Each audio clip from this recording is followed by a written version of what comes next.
सेथाणं नमो आयर्याणं नमो वज्रायाणं नमो वै सविसाहुं मंगलं भगवान् वीरो मंगलं गौतमो मणि मंगलं कुंद कुंदाद्यो जैन धर्मो मंगलम् सर्वे मंगल मांगल्यं सर्वे कल्याणकारिकं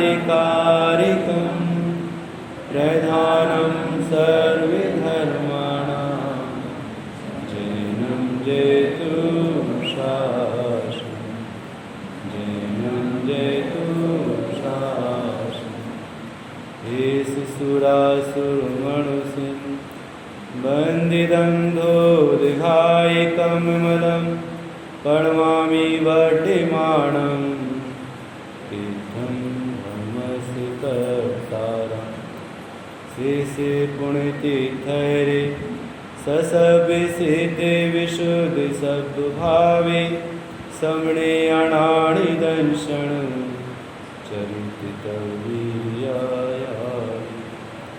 एते सभ्ये समगं पत्तिमेव पत्तिगं वन्दामि आवर्तन्ते अर्हन्ते मानुषीकृते किच्चा अर्हन्ताणां सिद्धाणां ते नमो गणहराणाम् अध्यावैवज्ञानं साधनं चेविषदेशि देशीं विशुद्धिदंशन् नाणपहाणासमं समासेजे उपसंपयामि सम्मं जगतो निपाणि संपत्ति।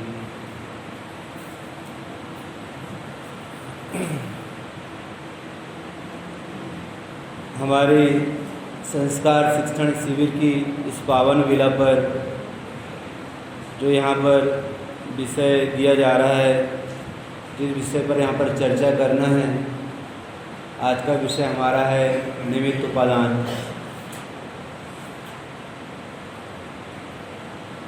देखिए, जैन धर्म का कोई भी सिद्धांत हो, आप किसी भी सिद्धांत से वस्तु स्वरूप को समझ सकते हैं। कोई भी सिद्धांत हो, चाहे चार अभाव हो, 5 समवाय हो, द्रव्य गुण पर्याय हो और 5 प्रकार के भाव, निमित्त उपादान, कारण कार्य, कोई भी सिद्धांत हो, इन सिद्धांतों से हम जिनेंद्र भगवान के द्वारा कहा गया जो वस्तु का स्वरूप है उसे समझ सकते हैं। जैसे हम रास्ते से जा रहे हैं और कोई छोटा बालक हो, उस छोटे बालक ने अपनी मम्मी की अंगुली पकड़ी है और रास्ते से जा रहा है वह बालक, हम उसे देख रहे हैं, वह बालक अपनी मम्मी की अंगुली पकड़ करके रास्ते से जा रहा है। क्या होता है कि सामने से एक भैंसा दौड़ते हुए आता है, तो जैसे भैंसा दौड़ते हुए आता है तो उसी समय क्या हुआ, उस बच्चे ने अपनी मम्मी की अंगुली छोड़ दी, अपने मम्मी की अंगुली उसने छोड़ दी। माँ हो गई उस तरह और बच्चा हो गया इस तरह। बताओ, मम्मी से क्या छूटा बच्चा का? क्या छूटा? सब कुछ छूट गया। ठीक, उस बच्चे ने अपनी मम्मी की अंगुली कसकर पकड़ ली थी। उस बच्चे ने अपने मम्मी की अंगुली कसकर पकड़ ली थी। तो जैसे वह सांड दौड़ता हुआ आ रहा था, वह भैंसा दौड़ता हुआ आ रहा था, उस मम्मी की अंगुली कसकर पकड़ने के कारण मम्मी ने उसे जैसे खींचा तो वह बालक मम्मी की ओर चला गया और सांड आगे बढ़ गया। तो ये बताओ, मम्मी से उस बालक का क्या पकड़ा गया था? क्या पकड़ा गया था? अंगुली पकड़ी गई थी। अंगुली पकड़ी गई थी, ये पूरा बालक ही पकड़ा गया है। केवल अंगुली पकड़ी थी मम्मी ने, ये पूरा बालक को पकड़ा था। बोलो, हमें तो दिख रहा है कि मम्मी ने उसकी अंगुली पकड़ी है। अरे अंगुली नहीं, पूरा बालक पकड़ा गया है। तब तो जैसे सांड दौड़ता हुआ आ रहा था, वह बालक मम्मी ने खींचा और बालक मम्मी की तरफ हो गया। इसी प्रकार जिन शासन का, जैन धर्म का कोई भी एक सिद्धांत समझे, चाहे आप 4 अभाव समझो, चाहे 5 समवाय समझो, चाहे 5 प्रकार के भाव समझो, चाहे द्रवगुण पर्याय समझो, हम किसी भी एक सिद्धांत को समझेंगे, हमें पूरा वस्तु का स्वरूप ख्याल में आ जाए। इसी प्रकार ये विषय आपके सामने चल रहा है, निमित्त और उपादान। ज्ञान समुच्चय सार की भाषा में कहें तो कारण कार्य संबंध। ज्ञान समुच्चय सार की बात है डॉक्टर साहब, कारण कार्य संबंध। बोलो, निमित्त उपादान, कारण के 2 भेद। कारण के 2 भेद। 2 भेद कौन से? एक निमित्त कारण और दूसरा उपादान कारण, या उपादान कारण और दूसरा निमित्त कारण। सबसे पहले अपने ज्ञान में ये ख्याल में आना चाहिए कि कारण कहते किसे? कारण कहते किसे हैं? क्योंकि जगत में भी देखा जाता है, जैसा कारण होता है वैसा कार्य सिद्ध होता है। जगत में जैसा कारण होता है वैसे ही कार्य सिद्ध होता है। हमारे ज्ञान में सबसे पहले समझ में आना चाहिए कि कारण किसे कहते हैं। कार्य की उत्पादक सामग्री को कारण कहते हैं। क्या कहा? कार्य की उत्पादक सामग्री को कारण कहते हैं। ये कारण जगत में इतना प्रसिद्ध है, कोई भी कार्य हो तो सभी जीवों का यह प्रश्न खड़ा होता है कि ये कार्य किस कारण से हो रहा है। पंडित शिवचंद जी साहब, आपने शिविर लगाया, राजू भैया, डॉक्टर साहब, आपने ये शिविर लगाया, उसमें हम कारण तलाशते हैं कि किस कारण से यह शिविर लगा।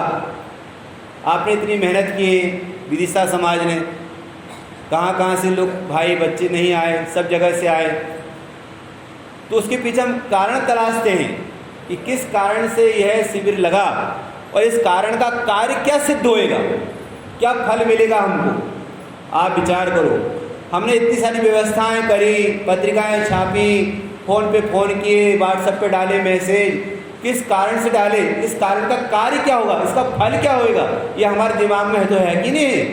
बोलो, किस प्रयोजन से यह कार्य किया जा रहा है, किस प्रयोजन से व्यवस्थाएं की जा रही है, उसका हम कारण तलाशते हैं। तो वो कारण कहते किसे हैं? कार्य की उत्पादक सामग्री को कारण कहते हैं। न्याय समझ में? क्या कहा? कार्य की उत्पादक सामग्री को कारण कहते हैं। बोले पंडित जी आप किस कारण से यहाँ पर आए हो विदिशा आर्यंत बिहार में, कारण बतलाइए। तो कारण क्या है भाई? शिक्षण शिविर है, बच्चे आएंगे, बच्चे पढ़ेंगे। बोलो, शिविर कहते हैं शिविर। शिविर का अर्थ होता क्या है?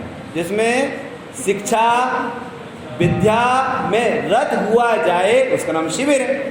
सी से शिक्षा, बी से विद्या और रा से रत होना। जो शिक्षा और विद्या में रत हो जाए, लीन हो जाए, मग्न हो जाए, उसका नाम क्या है? शिविर। बोलो, तो कारण कहते किसे हैं? कार्य की उत्पादक सामग्री को कारण कहते हैं। और वह कारण 2 प्रकार का होता है, माने वह उत्पादक सामग्री 2 प्रकार की होती है। फिर से, कारण किसे कहते हैं? कार्य की उत्पादक सामग्री को कारण कहते हैं। उसकी उत्पादक सामग्री कितने प्रकार की है? 2 प्रकार से। 2 प्रकार की। कौन कौन सा? पहला कारण क्या है? उपादान कारण, और दूसरा कारण क्या है? निमित्त कारण। या पहला कारण निमित्त कारण और दूसरा कहो उपादान कारण, किसी और से भी हम बात कर सकते हैं। फिर से, कारण किसे कहते हैं? कार्य की उत्पादक सामग्री को कारण कहते हैं। देखिए, मुझे आपके सामने निमित्त उपादान विषय दिया गया है, तो ये जो विषय आपके सामने कक्षा के रूप में ही चल रहा है। बोलो, मुझे ये नहीं कहा कि आपको विशुद्ध सार जी पर बोलना है, आपको महमल पावर जी पर बोलना है, आपको ज्ञान समुच्चय सार पर बोलना, मुझे ये नहीं कहा। मुझे ये कहा कि आपको निमित्त उपादान पर बोलना है। बोलो, उस कारण की सामग्री है कितने प्रकार की? 2 प्रकार की। या कारण के 2 भेद है। कौन कौन से? निमित्त कारण और उपादान कारण। क्या कहा? निमित्त कारण और उपादान कारण। निमित्त कारण किसे कहते हैं? निमित्त कारण किसे कहते हैं? जो स्वयं कार्यरूप तो न परिणमे। क्या कहा?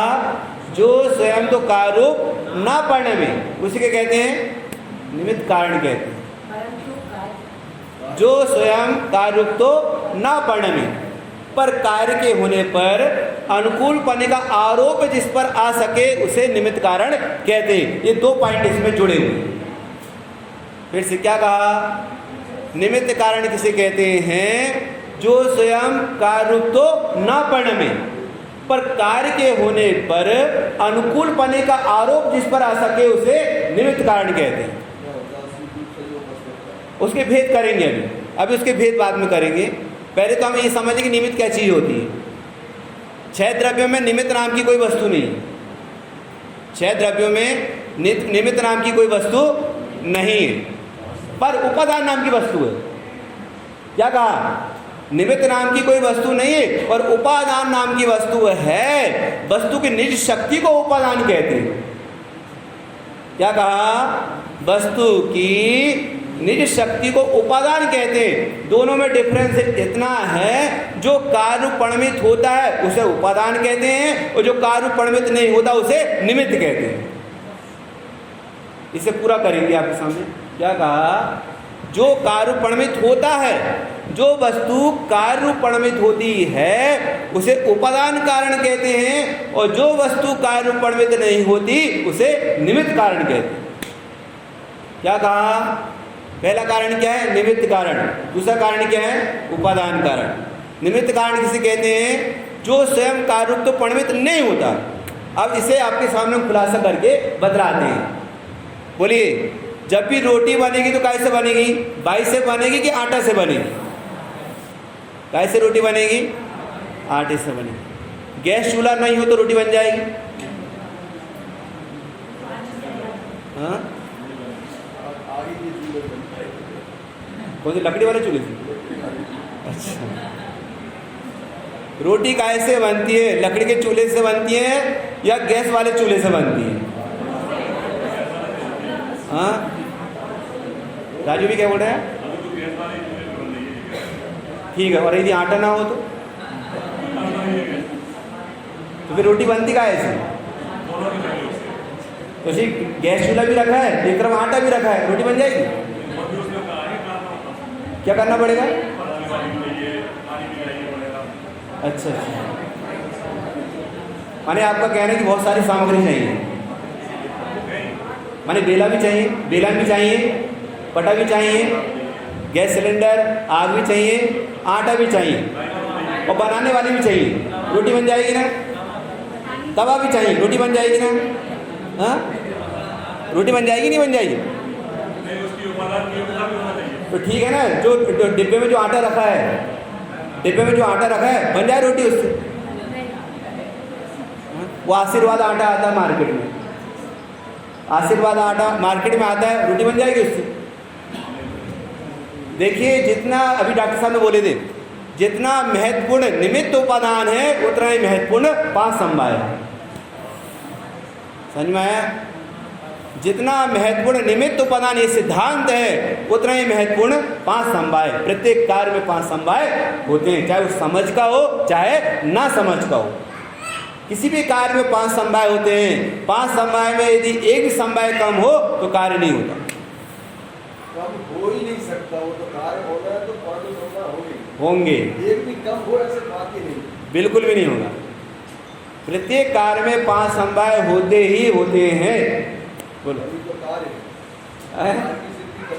हाँ, बराबर। बोलो। प्रत्येक कार्य में 5 समवाय होते हैं। तो हम यहाँ कार्य को सिद्ध करें, वो कार्य होना है तो कौन सा होना कार्य? हमारा प्रयोजन तो यहाँ पर सुखी होने का है। क्या प्रयोजन हमारा? सुखी होने का। ना तो हमको आटे से मतलब है, और ना ही हमको मिट्टी के घड़े से मतलब है, और ना ही हमें बाई से मतलब है, और ना हमें गैस सिलेंडर से मतलब है, और ना हमें वो लकड़ी वाला चूल्हे से मतलब आपके। ये लकड़ी कहाँ से आई, जंगल से आई कि दुकान से आई, हमें उससे भी मतलब नहीं, हमें मतलब तो सुखी होने से। सुखी कैसे हुआ जाता है, सुखी कैसे हुआ जाता है, उसका कारण तलाशना पड़ेगा।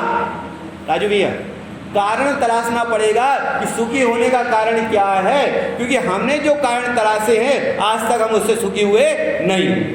हम सुख का कारण क्या मानते हैं, 5 इंद्र के विषय भोगों को। अच्छा पर्याप्त पैसा हो जाए, सुंदर शरीर मिल जाए, कहते ना पहला सुख निरोगी काया, दूसरा सुख घर में हो माया, और तीसरा सुख कुलवंती नारी, और चौथा सुख पुत्र हो आज्ञाकारी। तब हम क्या हो जाएंगे, सुखी हो जाएंगे। तो सुखी हुए क्या अभी तक, सुखी हुए क्या अभी तक, कोई सुखी नहीं हुआ। पंडित जी क्या बताएं, रोज खाते पीते हैं, रोज पैसा कमाते हैं, हरा भरा परिवार है, फिर शरीर में पीड़ा उत्पन्न हो गई, फलाने ने पैसे नहीं दिया, उधारी के पैसे नहीं दिया, माने कोई ना कोई टेंशन बनी रहती है।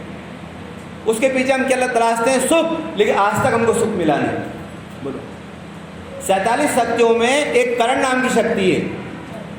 47 शक्ति है ना आत्मा की, 47 शक्ति क्यों, क्योंकि उतने का ही अपने को नाम पता है, और तो उतने का ही बड़े निर्वाणी में आया है। शक्ति तो अनंत है आत्मा। एक सुख नाम की शक्ति है, और आत्मा में करण नाम की शक्ति है। क्या कहा, एक सुख नाम की शक्ति किसमें है, आत्मा में, एक करण नाम की शक्ति भी किसमें है, आत्मा में। वो सुख नाम की शक्ति का साधन आत्मा है, करण का अर्थ होता है साधन। क्या कहा है, करण का अर्थ होता है साधन। वो सुख का साधन कौन है, आत्मा। सुख का साधन कौन है, आत्मा। तो हमें सुखी होना है, तो सुखी होने के लिए आपको कारण तलाशना पड़ेगा। किस कारण से यह कार्य सिद्ध हो, हमारा प्रयोजन सुखी होना है और दुख दूर करना, एक ही प्रयोजन है हमारा।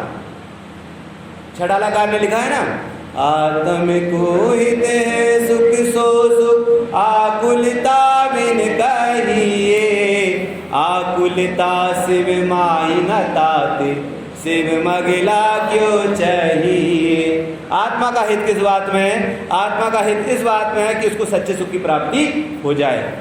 बोलो, लेकिन वो सच्चा सुख कैसे प्राप्त हो, उसका कारण क्या है, वो कारण तलाशना पड़ेगा। और कार्य की उत्पादक सामग्री को कारण कहते हैं, और उत्पादक सामग्री 2 प्रकार की होती है, एक निमित्त कारण और दूसरा उपादान कारण। और निमित्त के भेद कितने होते हैं, उपादान के भेद कितने होते हैं, वो बात फिर अपन आगे करेंगे। पहले ये समझो कि निमित्त कारण किसे कहते हैं। बोलो, रोटी आटा से बनती कि बाई से बनती है, आपकी विदिशा में कोई अलग उपाय होगा ना कि पंडित जी हमारे यहाँ रोटी जो बनती है बाई से बनती है, आटे से नहीं बनती। हमारे यहाँ की बाई इतनी चतुर है, पंडित जी वो बिना आटे की रोटी बना सकती है। इसका मतलब रेता से भी रोटी बना सकती है, रेता की भी रोटी बन सकती है क्या। बोलो, जब भी रोटी रूप परिणमित होएगा तो कौन होएगा, आटा। देखो, जब भी रोटी रूप परिणमित होएगा तो कौन होएगा, आटा। वहां योग और उपयोग किसका दिखेगा, बाई का। योग और उपयोग, योग माने हाथ की क्रिया, योग माने क्या, हाथ की क्रिया, और उपयोग माने बनाने की इच्छा। क्या कहा, योग माने क्या, हाथ की क्रिया, हाथ की प्रोसेस। बोलो, और उपयोग माने क्या, बनाने की इच्छा। अब मान लो कि एक चौके में 4 बहनें बैठी हैं, तो रोटी बनाने का आरोप किस पर आएगा, 4 बहनों में से रोटी बनाने का आरोप किस पर आएगा, चारों पर आएगा क्या, नहीं, उस पर आएगा जिसका योग और उपयोग लगा हुआ है, जिसके हाथों की क्रिया चल रही है और जिसको बनाने की इच्छा है, उसी पर रोटी बनने का आरोप आएगा। अभी आपने निमित्त कारण की परिभाषा बोली थी, मैंने आधा बोला था, आपने पूरा बोला था। रोक करके पंडित जी आप निमित्त की परिभाषा सही नहीं बोल रहे हैं, आपने अभी बोला था ना। बोलो, निमित्त कारण किसे कहते हैं, जो स्वयं, जो पदार्थ स्वयं कार्य रूप तो परिणमित ना हो, पर कार्य के होने पर अनुकूल पने का आरोप जिस पर आ सके, उसे क्या कहते हैं, निमित्त कारण कहते हैं। जो बाई स्वयं रोटी रूप परिणमित ना हो। अब ऐसा लगाओ, जो बाई स्वयं रोटी रूप परिणमित ना हो, पर रोटी के होने पर जिस पर अनुकूल पने का आरोप आ सके। क्यों? क्योंकि उस ही बाई का योग और उपयोग लग रहा है। वहाँ 3 बहनें और बैठी हैं, उन पर आरोप नहीं आएगा। बोलो, मुझे कुर्ता सिलाना है। क्या सिलाना मुझे? कुर्ता सिलाना है। कुर्ता कैसे सिलेगा? कुर्ता कैसे सिलेगा? अरे पंडित जी, आपको पता नहीं मशीन से सिलता है। राजू भैया, आपने कुर्ता पहने ना, कैसे सिलवाए? सुनार से कि लोहार से? टेलर से, माने दर्जी से। तो आप टेलर के पास चल जाओ और कपड़ा सिल दो, सिल देगा क्या? हाँ, तो कपड़ा कैसे, कुर्ता कैसे सिला था? अरे आपका जो कुर्ता वो कपड़े से बना है कि टेलर से बना है? अच्छा, टेलर ने मशीन के द्वारा धागे से किसको बनाया है? कपड़े को। अच्छा, कुर्ते को बनाया है। अरे जब भी कुर्ता बनेगा तो कपड़े से ही बनेगा। कैसे बनेगा? पर कब बनेगा? जब दर्जी का उसमें योग और उपयोग लगेगा। देखो, हम आपके सामने किस बात पर वजन दे रहे हैं, आप उस बात पर ध्यान दो। उस टेलर के पास तो और भी लोग बैठे रहते हैं सीखने वाले। कोई कटिंग करता है, कोई कान बटन का लगाता है कि नहीं? कोई मीटर से नापता है कि भाई ये कपड़ा कुर्ते के योग्य है कि नहीं है। वहाँ तो और भी लोग काम करने वाले बैठे हैं ना। आरोप किस पर आता है? दर्जी पर। कब कुर्ता बनता कैसे? कपड़े से। आरोप किस पर आता है? दर्जी पर। तो कुर्ता कपड़े से बनता है कि कुर्ता दर्जी से बनता है? अब बता दो। तो राजू भैया का कहना कपड़ा योग और उपयोग से बनता है। ठीक है, लगाओ और योग उपयोग, और कपड़ा ना हो तो। हाँ, और दर्जी भी बैठा हो, दर्जी भी बैठा हो, कपड़ा ना हो तो कुर्ता कैसे बनेगा? कहाँ गया आपका योग और उपयोग? बोलो। अरे आटा भी रखा है, वो मिट्टी भी रखी है। आटा से रोटी बनेगी कैसी? मिट्टी से घड़ा बनेगा कैसा? और कपड़े से कुर्ता बनेगा कैसा? दोनों कारण का ज्ञान होना चाहिए, निमित्त कारण का भी और उपादान का कारण का भी। निमित्त हमेशा अनुकूल होता है, निमित्त कभी प्रतिकूल होता नहीं। जब भी कपड़ा सिलना है तो दर्जी चाहिए। कभी ऐसा होता है क्या? अपने को कुर्ता सिलाना है और अपन सुनार के यहाँ चले गए। सुनार के यहाँ जाते हैं क्या कि मुझे कुर्ता सिलाना है? ना तो सुनार के यहाँ जाते हैं और ना लोहार के यहाँ जाते हैं। जाते तो किसके यहाँ पर? दर्जी के यहाँ जाते हैं। बोलो, यदि अपने को मिट्टी का घड़ा चाहिए, अभी गर्मी का समय है कि नहीं, मिट्टी का घड़ा चाहिए, तो मिट्टी के घड़े के लिए किसके पास जाएंगे? कुम्हार के पास जाएंगे। ना सुनार के पास जाएंगे और ना ही लोहार के पास जाएंगे और ना ही दर्जी के पास जाएंगे। जाएंगे किसके पास? कुम्हार के पास। तो बताओ, घड़ा कैसे बनता है? घड़ा मिट्टी से बनता है, घड़ा कुम्हार से बनता है? अरे जब भी घड़ा बनेगा तो मिट्टी से ही बनेगा। क्या कहा? जब भी घड़ा बनेगा तो मिट्टी से ही बनेगा। पर कब बनेगा? जिस कुम्हार का उसमें योग और उपयोग लगा है, उस ही कुम्हार पर घड़े बनने का आरोप आएगा और किसी पर नहीं आएगा। अब मान लो कि कुम्हार के घर बहुत सारे सदस्य हैं। क्या कहा? कुम्हार के घर बहुत सारे सदस्य हैं। अपन किसी को भी थोड़ी बोल देंगे अब उसके घर का बच्चा 4 साल का, 4 साल का बच्चा कुम्हार के घर का, उसको ये थोड़ी बोलेंगे भाई आपके बच्चे ने कितना बढ़िया घड़ा बनाया। ऐसा तो नहीं बोलेंगे ना। उनके घर की महिलाओं को भी नहीं बोलेंगे, उस कुम्हार को बोलेंगे, क्योंकि उस कुम्हार ने उसमें अपना योग उपयोग लगाया था। यद्यपि घड़ा बना मिट्टी से, तो मिट्टी से घड़ा बना, ये उपादान कारण। घड़े का उपादान कारण कौन? मिट्टी। मिट्टी क्यों? मिट्टी स्वयं ही घड़ा रूप परिणमित हुई है। क्या कहा? मिट्टी स्वयं ही घड़ा रूप परिणमित हुई है। जो पदार्थ स्वयं कार्य रूप परिणमित होता है उसे उपादान कारण कहते हैं। क्या कहा? जो पदार्थ स्वयं कार्य रूप परिणमित होता है उसे उपादान कारण कहते हैं। मिट्टी स्वयं ही घड़ा रूप परिणमित हुई है, तो उस घड़े का मिट्टी क्या है? उपादान कारण है। जो आटा स्वयं रोटी रूप परिणमित होता है, क्या कहा? जो आटा स्वयं रोटी रूप परिणमित होता है, तो रोटी का उपादान कारण कौन? बोलो।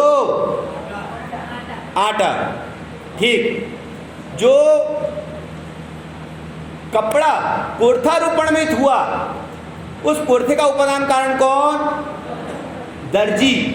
अब ये बतलाओ, जिस समय मिट्टी से घड़ा बना था, जिस समय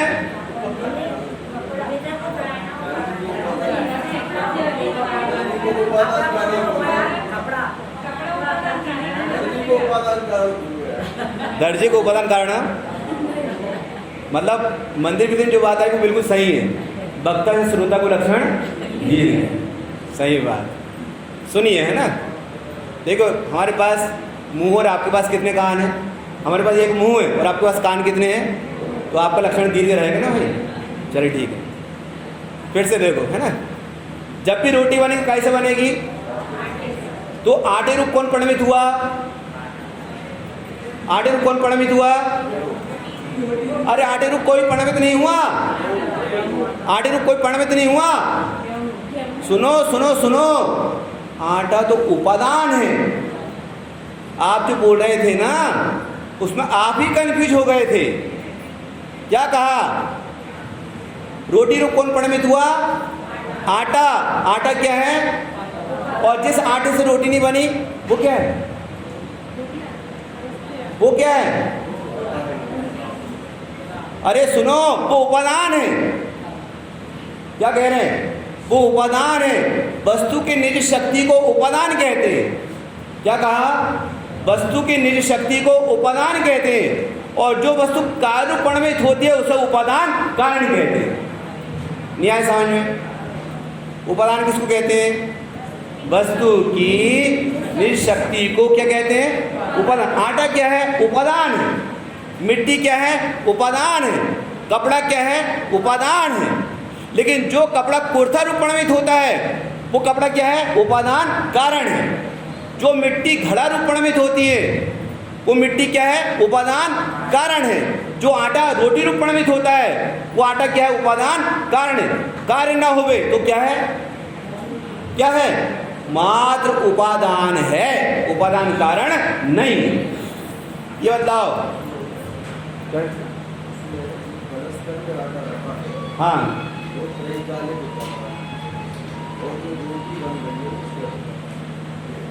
जो रोटी बन रही है, हाँ देखो,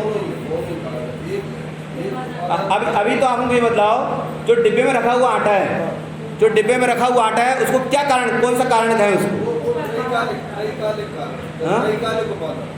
वो त्रैकालिक उपादान नहीं है, ये तो कह रहे हैं आप। हाँ, शक्ति है, सामर्थ्य है, कार्य परिणमित नहीं हुआ। अभी तो हुआ ही नहीं ना। अभी तो इसको खुलासा करेंगे, अभी तो इसको खुलासा करेंगे। ये बताओ, आपका आत्मा भी आपके पास है और मेरा आत्मा भी मेरे पास है, इसे कौन सा कारण कहा जाए? अरे जो आत्मा सम्यक दर्शन रूप परिणमित होएगा, उसका आत्मा त्रिकालीय उपादान कारण है। जिसका आत्मा सम्यक दर्शन रूप परिणमित नहीं हुआ, उसका उपादान तो है पर वो त्रिकालीय उपादान कारण नहीं। कारण परमात्मा सदैव कहा जाता है। अगर तो जीव जो भी कारण परमात्मा की संज्ञा आती है, वो कार्य रूप परिणमित नहीं होगा तो भी अगर तो जीव भी है ना, तो ऐसा है, परमात्मा है, कार्य रूप परिणमित नहीं होगा। समय की योग्यता कारण रूप परिणाम है। देखो ऐसा है, कार्य रूप परिणाम है। कार्य रूप परिणमित हो तो कारण वस्तु का निज स्वभाव, निज शक्ति, वो कारण है, सही कालिक कारण, निज स्वभाव, निज शक्ति, और शक्ति वस्तु से कभी भिन्न नहीं। वो अभक्त जीव में भी केवल यह शक्ति है, भले ही वो कभी सम्यक दर्शन प्राप्त नहीं करेगा, क्योंकि शक्ति वस्तु का धर्म, वस्तु का स्वभाव, वो कभी उससे जुदा नहीं होती, और वही सही कालिक कारण। जो वस्तु कार्य रूप परिणमित हो जाए, वो कार्य रूप परिणमित हो रही है, वो तत्समय की योग्यता से वो क्षण को उपादान कहलाता है। अरे अभी तो डिब्बे में रखा हुआ जो आटा है, वो आटा ही है। आटा तो है, लेकिन वो उपादान है। उपादान है, उपादान कारण नहीं है। उपादान है, उपादान कारण तब कहलाएगा जब वो रोटी रूप में परिणमित होएगा। आप में और हमें भगवान बनने की शक्ति है, पर भगवान बनने का मार्ग अभी चालू हुआ नहीं। जब भगवान बनने का मार्ग चालू होएगा तब हमारा आत्मा कारण कहलाएगा। न्याय समझ में? वस्तु की निज शक्ति को उपादान कहते हैं, और जब वस्तु की निज शक्ति कार्य रूप में परिणमित होती है मोक्ष मार्ग के कार्य रूप में, तो वह वस्तु उपादान कारण कहलाती है। तब जब कार्य होएगा तब, उसके पहले उपादान है, उपादान कारण नहीं। कारण परमात्मा किसको है? जिसकी दृष्टि में आया उसको है। क्या सामर्थ्य है आप में?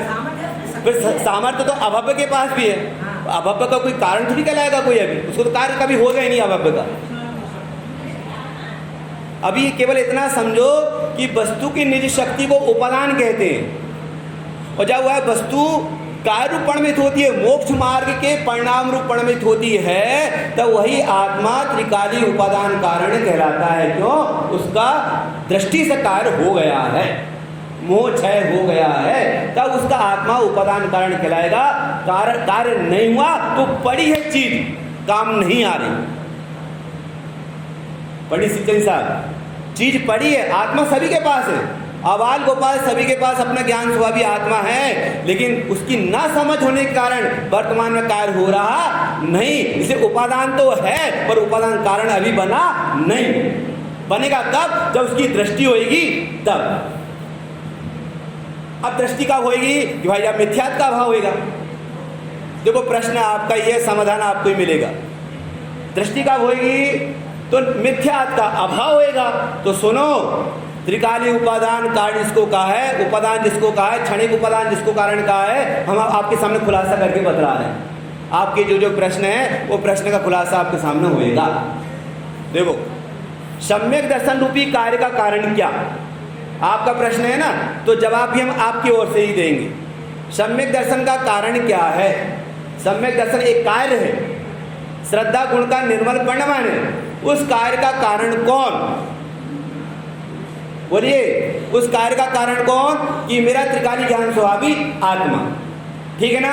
कार्य नहीं हुआ, कार्य वर्तमान में मोक्ष मार्ग का सम्यक दर्शन का कार्य नहीं हुआ, तो यह ज्ञान स्वभावी आत्मा क्या है? हम इसे उपादान कहें या त्रिकाली उपादान कारण कहें? बोलो, चुप क्यों बैठ गए?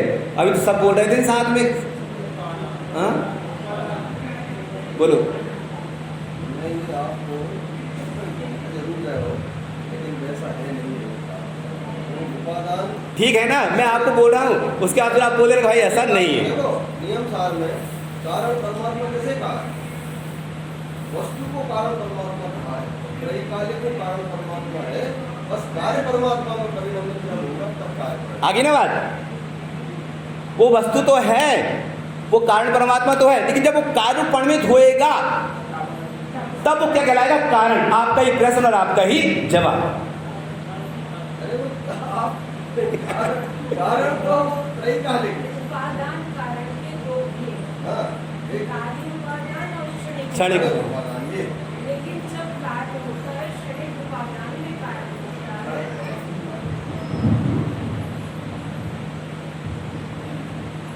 उपादान कारण के दो भी, एक त्रिकाली उपादान कारण और एक क्षणिक उपादान कारण।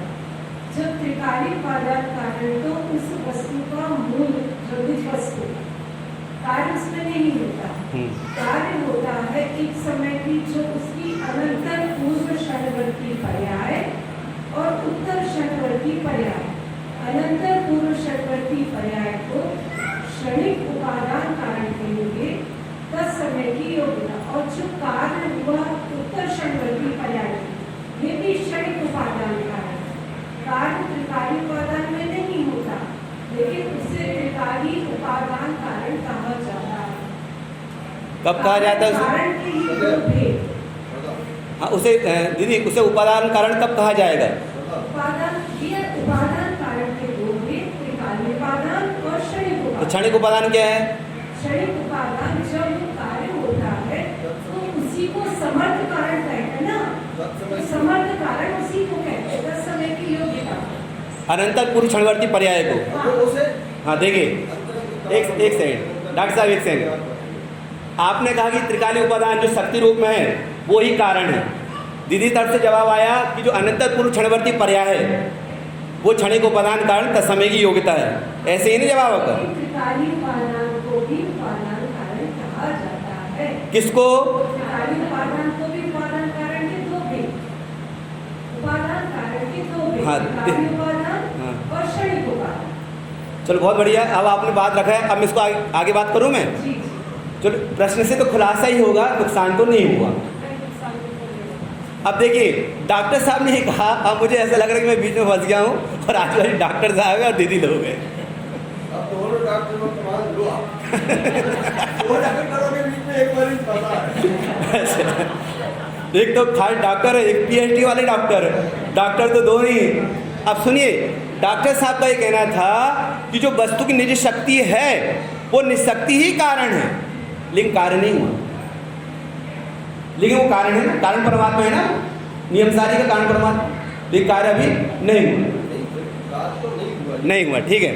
अब दीदी का ये कहना पड़ा था कि जो अनंतर पूर्व क्षणवर्ती पर्याय है वो क्षणिक उपादान कारण है, वो क्षणिक उपादान कारण है, ऐसा भी नहीं है। घबराना नहीं दीदी, आपकी बात की पुष्टि करूंगा, आपकी बात की पुष्टि करूंगा। हाँ, क्या कहा? देखिए, मान लो कि यदि 9 नंबर की पर्याय सम्यक दर्शन की उत्पन्न हुई है, 9 नंबर की पर्याय डॉक्टर साहब सम्यक दर्शन की उत्पन्न हुई है, तो कौन सी नंबर की पर्याय वह को प्राप्त हुई है? तो 8 नंबर की पर्याय अनंतर पूर्व क्षणवर्ती पर्याय है।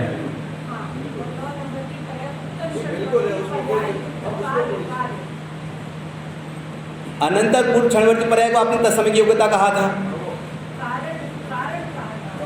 तत्समय योग्यता तो 9 नंबर की पर्याय है। 9 नंबर की पर्याय क्या है? तत्समय की योग्यता से होने वाला कार्य। हाँ, मतलब 8 नंबर की पर्याय का कहना आपका ये पड़ा है कि 8 नंबर की पर्याय अनंतर पूर्व क्षणवर्ती पर्याय है, ठीक है ना दीदी? और 9 नंबर की पर्याय अनंतर उत्तर, हाँ, अनंतर उत्तर क्षणवर्ती पर्याय वो क्या है?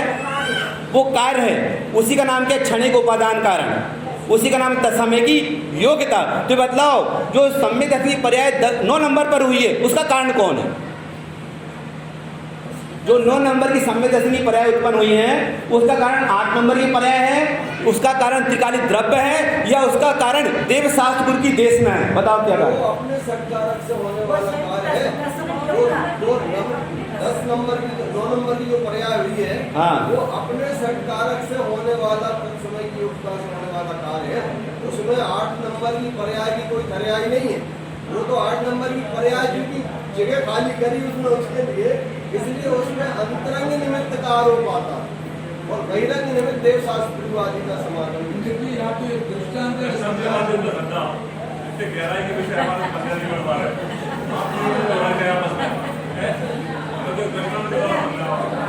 देखिए फिर से मेरी बात सुनो, आप मेरी बात चलने दो, मेरी बात चलने दो। इसके बाद आपको जो क्लियर नहीं होएगा वो आप मेरे से चर्चा करके क्लियर कर लेना। लेकिन इसमें क्या हो गया, मेरा टाइम पूरा हो जाएगा, आपकी 10 मिनट में बात पूरी नहीं हो पाई। मुझे अपना विषय लेने दो, ठीक है ना? देखिए, चलिए अब और सरल कर देता हूँ। निमित्त के कितने भेद होते हैं? निमित्त के 3 भेद होते हैं। आपको सुनना पड़ेगा, आपके जो दिमाग में है अच्छी बात, लेकिन मेरे से सुनो तो हो सकता है आपको कुछ और क्लियर हो जाए। आगम के आधार से बोल रहा हूँ, आपसे मन से नहीं बोल रहा हूँ। निमित्त के कितने भेद हैं? 3। कौन कौन से 3 निमित्त? उदासीन निमित्त, प्रेरक निमित्त, चलो पहले प्रेरक निमित्त, उदासीन निमित्त और बलाधान निमित्त। बलाधान, पहला प्रेरक, दूसरा उदासीन और तीसरा बलाधान। समझ में आया? अब सुनिए आप, पहला निमित्त का भेद क्या है? प्रेरक, दूसरा क्या है? उदासीन, और तीसरा क्या है? निमित्त। कौन सा? बलाधान निमित्त, ठीक है ना? अब ये बतलाओ, जब भी घड़ा बनेगा तो घड़ा किससे बनेगा? मिट्टी से बनेगा।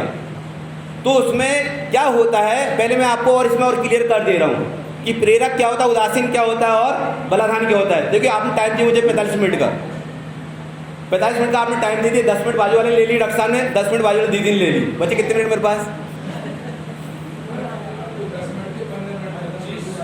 तो विषय जब क्लियर होएगा तो बात खुलेगी, नहीं तो आपके मन में बात रह जाएगी और काम क्लियर हो पाएगा नहीं।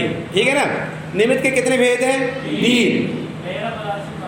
प्रेरक, उदासीन और निमित्त। जो प्रेरक निमित्त होते हैं वो इच्छावान और क्रियावान होते हैं। प्रेरक निमित्त इच्छावान और क्रियावान होते हैं। जैसे अध्यापक जब विद्यार्थी को पढ़ाता है तो उसकी इच्छा उत्पन्न होती है। किसकी? टीचर या विद्यार्थी को पढ़ाता है तो टीचर की इच्छा उत्पन्न होती क्या?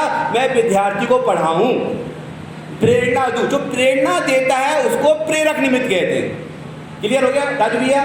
जो प्रेरणा देता है उसे क्या कहते हैं? प्रेरक निमित्त कहते हैं। समझ में आया? जैसे ध्वजा हिल रही है, क्या कहा? ध्वजा हिल रही है। ध्वजा क्यों हिल रही है? विनोद भैया, मनोज भैया, क्या नाम आपका? नाम विनोद भाई। ध्वजा हिल रही है। ध्वजा क्यों हिल रही है? क्योंकि हवा चल रही है।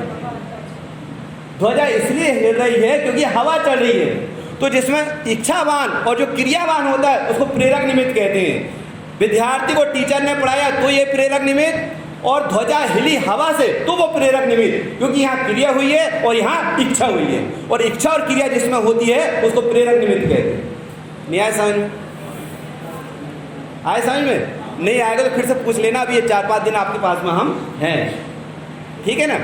देखिए अब ये बताओ, जब भी टीचर पढ़ाएगा तो खड़ा होकर के कहाँ पढ़ाएगा? टीचर जब भी पढ़ाएगा तो खड़ा कहाँ पर होएगा? जब भी टीचर विद्यार्थी को पढ़ाएगा तो खड़ा कहाँ पर होएगा? जब भी कुम्हार घड़ा को बनाएगा तो खड़ा कहाँ होएगा? जब भी दर्जी कुर्ता सिलेगा कपड़े से तो खड़ा कहाँ होएगा? जब भी बाई रोटी बनाएगी आटे से तो खड़ी कहाँ होएगी? एक धरती में होएगी। किस में होएगी? एक वो भी धरती में खड़ा, वो भी धरती में खड़ा, और वो भी धरती में खड़ा। उसको कहते हैं बलाधान निमित्त।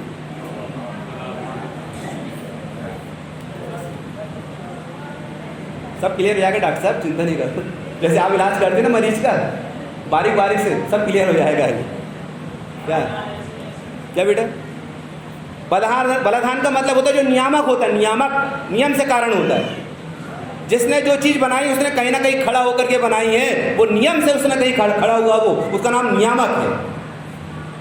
प्रेरक निमित्त नियामक कारण होता है और बलाधान निमित्त नियामक कारण होता है। उदासीन निमित्त नियामक कारण नहीं होता। नहीं समझ में आया? आप पकड़ लेना इसके बाद मुझे बाहर जाने मत देना, आप मुझे छिंदवाड़ा। क्या कहा? चलो क्या नाम बेटा तेरा? संयम। बहुत अच्छा प्रश्न किया। इसने कहा कि पंडित जी और कोई उदाहरण होगा ना? अब बता रहा हूँ आपको बलाधान निमित्त का कारण। वो तो आपको उदाहरण बताया था, अब आपको सिद्धांत बतला रहा हूँ। क्या सिद्धांत? जब जब भी मोह राग देश के परिणाम उत्पन्न होंगे वह नियम से मोहनिका में उदय में होगा। क्या कहा? जब जब भी जीव के परिणामों में मोह राग देश के भाव उत्पन्न होंगे तब तब मोहनी कर्म का उदय होगा ही और होगा, नियम से होगा। ये नियामक कारण है, बलाधान निमित्त इसको कहते हैं। मतलब हाँ, ठोस कारण होगा, मतलब होगा, नियामक होता है। प्रेरक निमित्त नियामक होता है और बलाधान निमित्त भी नियामक होता है। उदासीन निमित्त नियामक होता भी है और नहीं भी होता है। समझ में आया? उदासीन निमित्त कैसा होता है? कार्य का कारण होता भी है और नहीं भी होता है। जैसे धर्मादि 4 द्रव्य। द्रव्य कितने होते हैं? बोलो 6 द्रव्य कौन कौन से? जीव, उद्गय, धर्म, अधर्म, आकाश और काल। उसमें जो 4 द्रव्य हैं जिनमें कोई क्रियाएं नहीं होती, जिनमें क्रिया होती है और इच्छा होती है वो प्रेरक निमित्त कहलाते हैं। जिनमें कोई इच्छा नहीं होती, कोई क्रिया नहीं होती, जो अपनी जगह से खिसकते नहीं, जहाँ के वहीं रहते हैं, कार्य के होने पर वे कारण बनते भी हैं और नहीं भी बनते हैं, उनको उदासीन निमित्त कहते हैं। उदास हैं वो। कार्य तो जीव में हो रहा है, वो तो पड़े हैं जहाँ की वहीं, वो कोई क्रिया नहीं कर रहे। धर्म द्रव्य कोई क्रिया नहीं कर रहा, अधर्म द्रव्य कोई क्रिया नहीं कर रहा, आकाश द्रव्य कोई क्रिया नहीं कर रहा और काल द्रव्य कोई क्रिया नहीं कर रहा। क्रिया का मतलब होता है क्षेत्र से क्षेत्रांतर होना। क्रिया का मतलब क्या होता है? क्षेत्र से क्षेत्रांतर होना। धर्म द्रव्य समस्त लोकाकाश में व्यापक है। अधर्म द्रव्य समस्त लोकाकाश में व्यापक है। आकाश द्रव्य एक अखंड द्रव्य है और लोकाकाश के एक एक प्रदेश पर एक एक कालाणु खचित है। यहाँ तक कि लोकाकाश के एक प्रदेश से अनंतर जष्टवाद के प्रदेश पर एक कालाणु गमन करता नहीं। समझ में आया? उसे उदासीन निमित्त कहते हैं, ना जिसमें कोई इच्छा हो नहीं रही, क्योंकि चेतन नहीं है।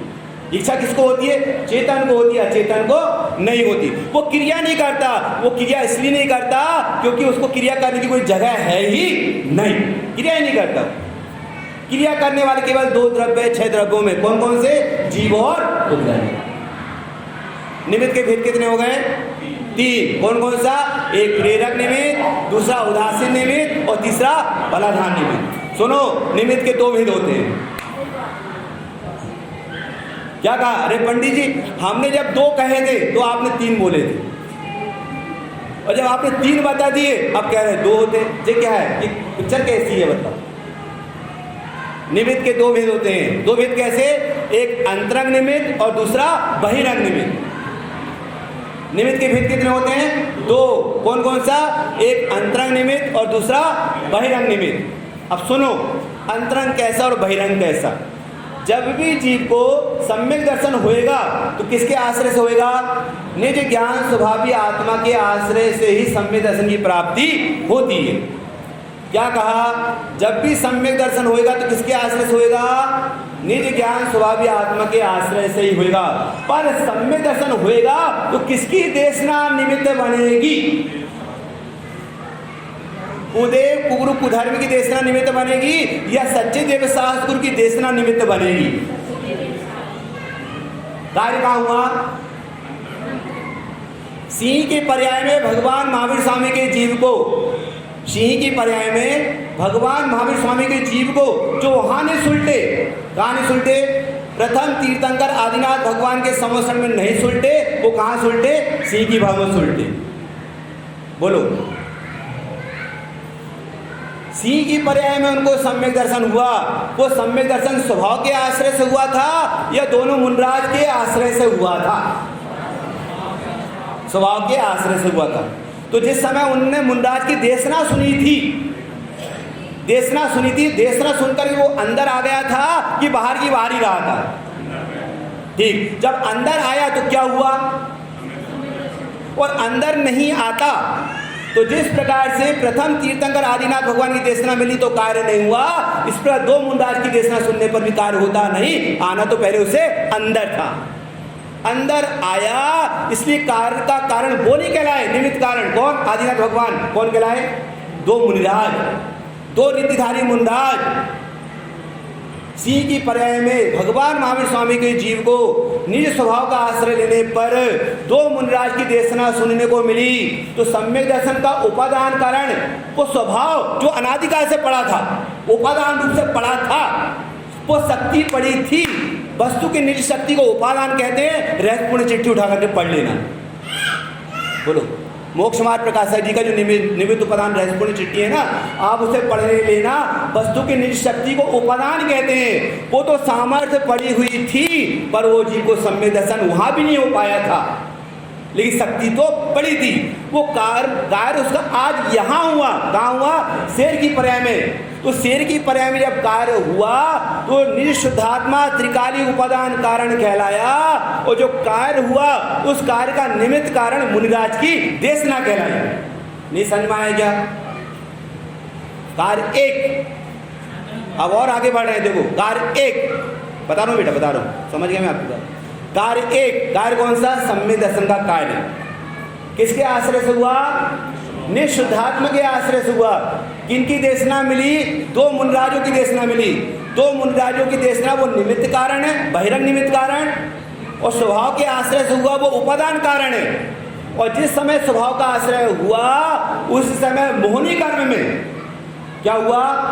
उपसम, क्षेपसम और क्षय, जो भी हुआ उनको उस समय उपसम हुआ या क्षेपसम हुआ। तो उपसम क्षेपसम जो भी हुआ वो अंतरंग निमित्त कारण, समझ में सही हो? वो अंतरंग निमित्त कारण। बाहर में ज्ञानी की देशना मिली वो बहिरंग निमित्त कारण, और स्वभाव का आश्रय हुआ वो त्रिकाली उपादान कारण। ठीक। अब जो सम्यक दर्शन हुआ वो आज ही क्यों हुआ, पहले क्यों नहीं हुआ था? वहां क्यों नहीं हुआ था? भगवान आदिनाथ के समर्थन में आज ही क्यों हुआ?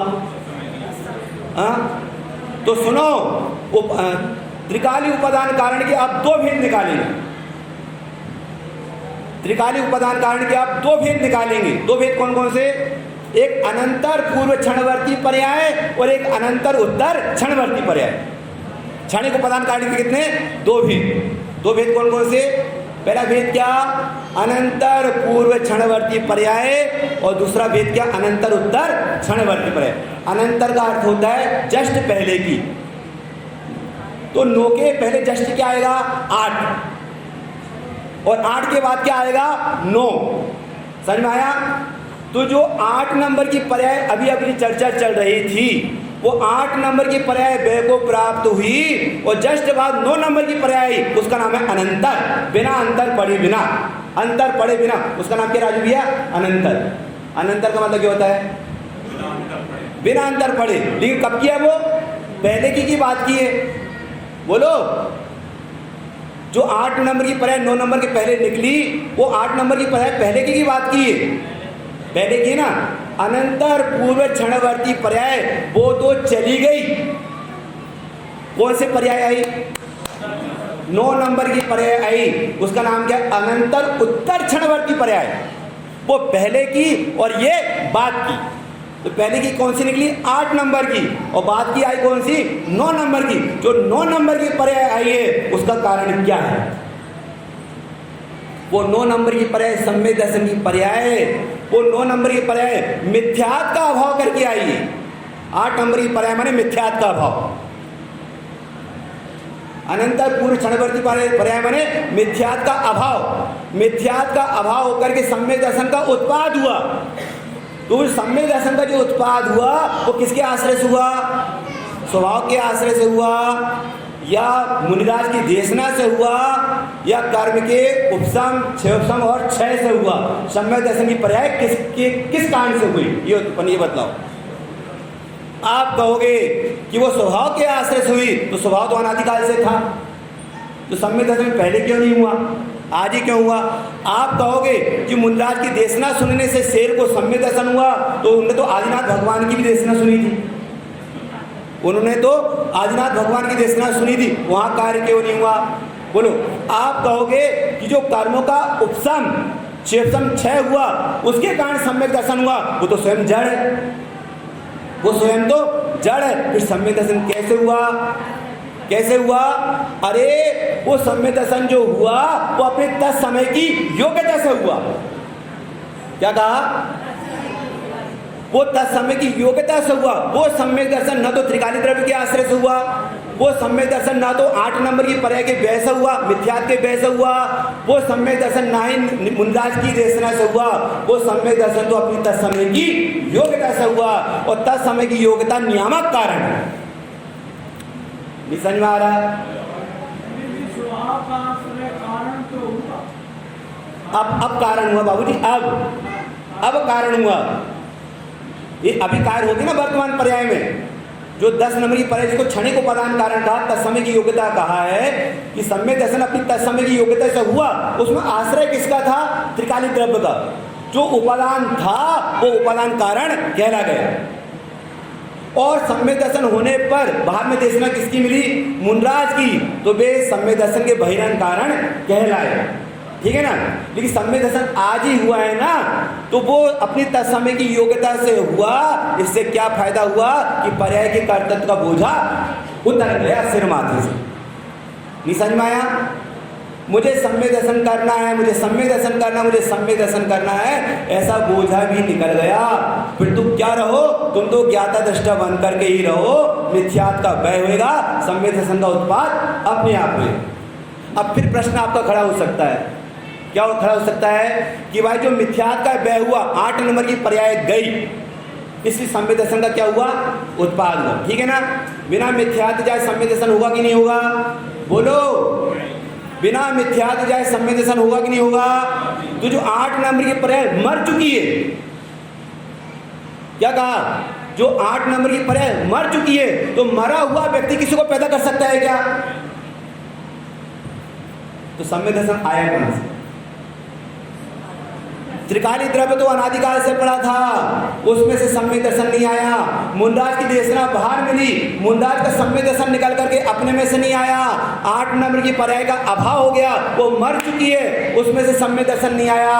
सम्य दर्शन की 9 नंबर की जो पर्याय हुई है वो स्वयं अपनी योग्यता से उत्पन्न हुई है। तुम सम्य दर्शन के कर्ता भी मत बनो, तुम तो ज्ञाता दृष्टा रहो, सम्य दर्शन अपने आप आ जाए। नहीं आया समझ में?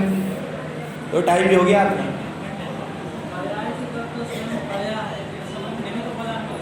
इससे सिद्ध हुआ बेटा कि पर्याय का कर्ता पर्याय है, त्रिकाली द्रव्य पर्याय का कर्ता नहीं। ऐसा निर्णय किसने किया? ज्ञान ने किया। वह ज्ञान पर्याय के कर्तृत्व से निकल करके अकर्ता ज्ञाता स्वभाव पर आ जाती है और वहीं पर स्वभाव का अनुभव होता है। उसी का नाम मोक्ष मार्ग, उसी का नाम सम्य दर्शन। हाँ, नहीं वो तो स्वयं ताकतवर है ना, वो सत्य है, अहेतुक है, निरपेक्ष है, वो स्वयं अपने आप में उपादान है। 9 नंबर की पर्याय अपने आप में उपादान है, वो स्वयं हेतु है, वो स्वयं ही सत है, स्वयं ही अहेतुक है और स्वयं ही निरपेक्ष है। एक समय की पर्याय जो सम्य दर्शन की हुई है वो एक समय का सत है और अहेतुक है, किसी के कारण से नहीं हुआ। एक पर्याय दूसरी पर्याय का जनक नहीं है। हाँ, उसको ना तो 8 नंबर की पर्याय से मतलब है और उसको ना 10 नंबर की पर्याय से मतलब है, उसको तो अपनी योग्यता से मतलब है। जी हाँ ठीक है। आज क्या बात है, सभी दिमाग अच्छा अच्छा चलिए ठीक है।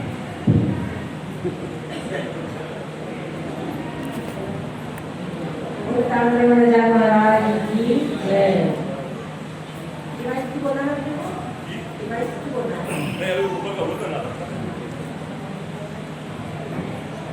अभी सभी लोग हम ऊपर की ओर प्रस्थान करेंगे। बच्चों के द्वारा नाटिका आनंद सभा का प्रस्ताव होना है। कृपया सभी लोग ऊपर पहुंचने का कष्ट करें। इससे पहले स्तुति करना है।